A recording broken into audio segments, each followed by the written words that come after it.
Welcome back, listeners, to the Hero Whisperers. You are here with your host, Chief Supergirl Jeannie Marie. And tonight we have a super cool chick, Sage LALLY, a soon-to-be very famous photographer, with us, joining us on the show.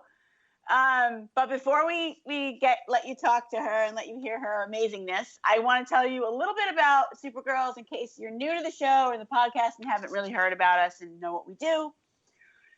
I created Supergirls as a platform to inspire and empower college women to launch from college to life, meaning helping them with tools they need to navigate the real world, like networking skills, career clarity, financial management, mentorship, whatever it is they need to help them have a softer landing, because college is amazing and the real world sometimes can be really scary and difficult when you first get out. So let's help them transition. Let's help our baby sisters. That was my vision. And on the podcast, we talk to these women, either women that are still in school or women that have recently graduated or other women that have amazing inspiration to offer these young women as they try to find their way, and we get to hear their stories and hear their voices. And so I love it. I love hearing these future leaders of the world on my show. So with that being said, I do want to give a shout out about my group coaching program that's going to be live online, launching in February for juniors and seniors that are maybe looking for a little extra love. It's called How to Find Your Dream Job in 6 Weeks. And stay tuned. Check out the site, supergirls.com, for more info on that. Okay, enough about me. Let's talk about Sage. First of all, what an awesome name. Sage LALLY. I love her name. Sage. My parents are Sage, welcome to the show. They're so Thank cool. You. It's Come so on. Good to be here. Yeah. Okay, so I want to just read your bio real quick. Sage is a New York City-based multi-dimensional visual storyteller who aims to build platforms for underrepresented people and places. She currently works as the creative brand and partnership associate for Mayshad CHOICE, a women's development agency based in New York City.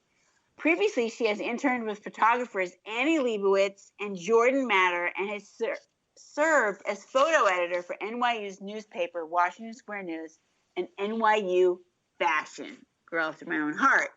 Sage has a BFA in photography from NYU Tisch School of the Arts. Oh my God, she is a force to be reckoned with. I'm so glad you decided to use us tonight. Thank you. Yeah, I'm so glad to be here. Thanks for having me. Oh my gosh. So, first of all, your first gig out of college, right? I mean, you just recently graduated from NYU, right? Yes, I graduated in spring of 2019. And listeners, you guys probably all know this, but NYU Tisch is nothing to shake a stick at. I mean, it's really, really hard to get into. And I want to hear about that, actually, Sage. Like, how did you make that happen? Because I think the acceptance rate is like 1% or some crazy thing like that. Yeah, it's different for the different programs, but it can be really difficult. For the film program, it's, the second best in the country, so it's really competitive. For photography, it's a really small program, so it's a lot more selective. There's about, 20 to 30 people in every class. So, yeah, I have no idea how I made that happen. I'm still surprised that I made it into the school. NYU has always been my dream school. I originally thought I was going to go to college for medicine. And then when I was a junior in high school, that door kind of got slammed in my face because I was diagnosed with a math learning disability. And so I was like, this is not Oh my work. God. I gotta switch my focus. And I was simultaneously taking these intensive photography classes as my elective at high school.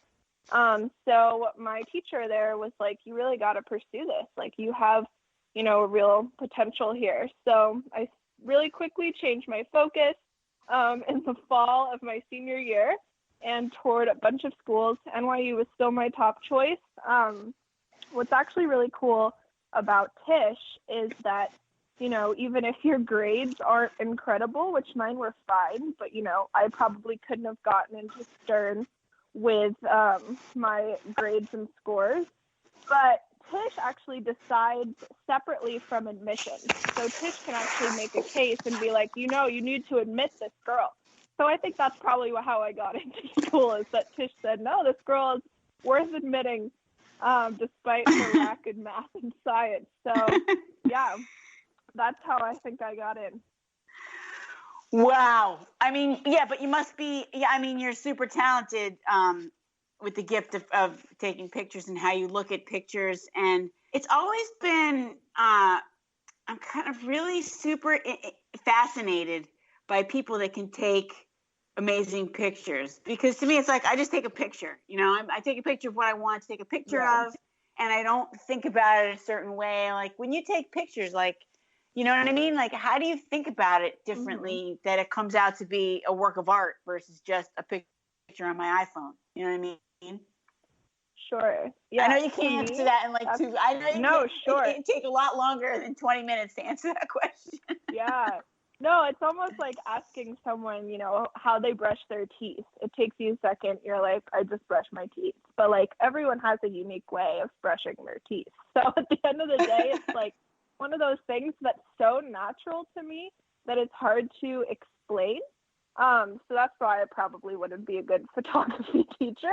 But at the end of the day, like, I really feel like it's just the way that my eye has been continually trained and refined in school, as well as just developing my own style and looking at other photographers.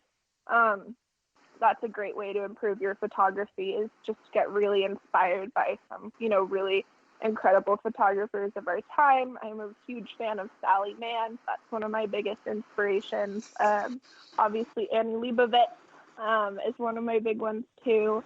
I love Ansel Adams for landscape. So you just got to dive into photographic history and get inspired and notice patterns and themes and apply them to your own photos. Wow. Yeah. You make it sound so easy, but it's so not. For real. Yeah. I mean, what does that mean when you say, I love that. I love how you describe yourself as a visual storyteller. What does that mean to you? Sure. So it's almost as if, like, I want every image I take to convey a story or a collective body of images I create to tell a story. So, you know, it's kind of the more eloquent and artistic way of calling myself a photojournalist. But when I think photojournalism, I think more related to, you know, specific news stories or related to, you know, different topics that would make it into the New York Times or Time, whether that be, you know, news or politics, that type of thing. Whereas visual storytelling, I feel like, dives into, you know, a more broad topic. So it could be related to, you know, defining a brand story and visually communicating that. It could be creating a short film that tells someone's story, or creating a series of portraits with captions. So it really just is a way to visually communicate stories to people. It's as if you took a book and put it into pictures. I mean, so it sounds like that's what you're doing with your vision of building platforms for underrepresented people and places. Yeah. What example, is some of that work that you're doing? Yeah, so my thesis was my last big project, and I did a short film about my grandma's childhood trauma. And so that film basically chronicled the 8 children that my grandma had, one of them being my dad, and talked about how trauma can be passed through generations. So exploring the idea of intergenerational trauma, as well as, you know, really describing her life from different perspectives. So that was my last big project. Another one that I did that I really liked during school was I had a project inspired by Andy Warhol. He used to do these screen tests, which are almost like moving portraits. There's no talking in them. So I put couples in bed with each other, and I didn't allow them to talk for 30 minutes, and I left the room and I filmed them, and I did a study on nonverbal communication. So those are two of my favorite projects that I've worked on. That is so interesting. And your grandmother must have been so touched by that you did a whole film about her. Yeah, well, actually, what the cool thing was is that my grandma passed away when I was 6. So this was so actually sorry. kind of a discovery. No, it's no worries. But it was kind of a discovery of, learning more about her and getting to really tell her life through other people's perspectives. So it's kind of, making a documentary about someone without having them in the documentary or without, having their input. So that was what was really cool and interesting about it. It is. So both of these projects and these things that you did in your thesis and this work are around film. So is that kind of how you see your career, your artistic creative career going towards film? Yeah, I love to take photos. But if money wasn't a factor in my career path at all, I think I would probably be an independent documentary filmmaker. I just really love making documentaries. I love telling people's stories. I love making, films about issues that are not really talked about.